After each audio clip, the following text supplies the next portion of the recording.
Hey, how's it going? It's that 428 I'm built, the very last one I've got. I'm just taking some real detailed pictures for Marty and just kind of showing it off a little bit and kind of see what we do here at Fast Fords. Everything's done nice. You don't see a bunch of silicone squeaking out everywhere. It's a nice professional job. Try to keep it nice and clean.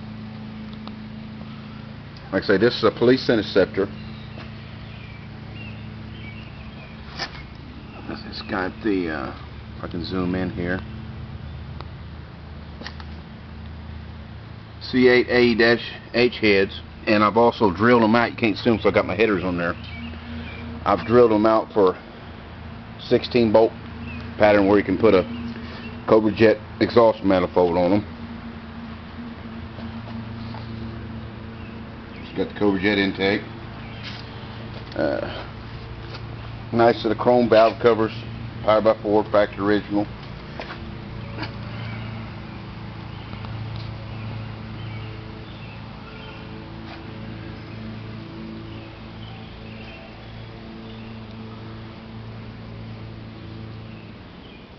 It's really nice.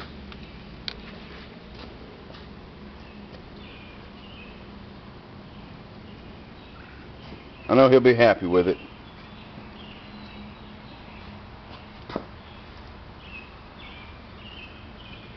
Man, I tell you what, I just want to thank God.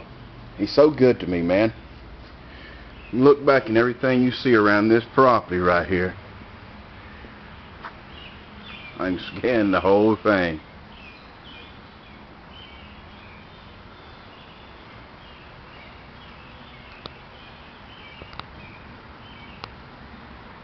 All the way up the top of that road, that car passing is my property. It's my house. All the way up there is my property.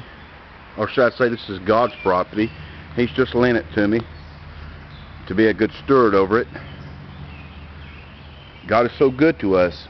If we could just realize how good God is and how much liberty there is in being saved. People think when you get saved that, you know, you just going, it's a boring life. I'm telling you, it's a challenging, liberated life. I'm liberated. I'm free. The Bible says that the Son will make you free. You're free indeed. I'm telling you what, friends, Christ made me free. I could be myself. I'd put on no airs. I can just be myself. I don't have to worry about buying fancy motorcycles that I used to have and hot rod Mustangs. They used to be everything that I had to try to make me feel good and fit in. But friend, I'm telling you one thing. There's nothing that could fit you in like Jesus. He gives you liberty. He takes that dead spirit that Adam, when he disobeyed God in the garden, God told him, he said, Adam, the day that thou eatest thereof, thou shalt surely die. When Adam ate that fruit, he lived 900-something years. He didn't die right then. He died spiritually right then. Whenever he ate and disobeyed God, he died spiritually. His spirit, they used to commune and fellowship with God. It died. He no longer had that fellowship. As a matter of fact, as soon as he ate, he ran.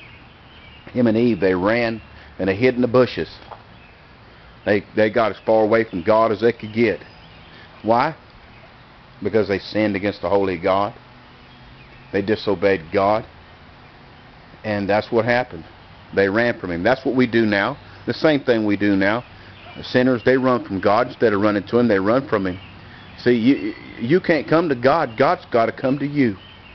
And my friend, that's what he did to me. It'll be 2 years. June the 12th of this year will be 2 years that God saved me and changed me. I'll tell you what, he's good to me, friend. I don't have enough film. I don't have enough ink and a pen. I don't think the world contains enough pencils, inks, and papers that I could write how good my God is. Now here's the thing. Here's what's going to blow your mind. He can be good to you too.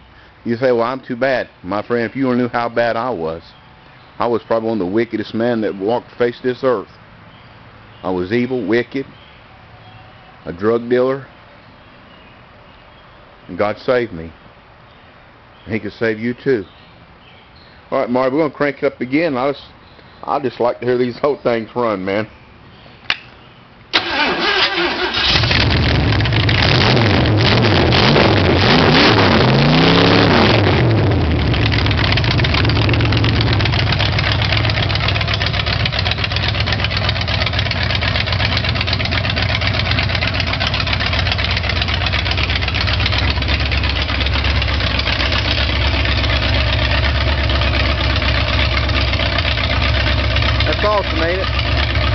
That really blows me away.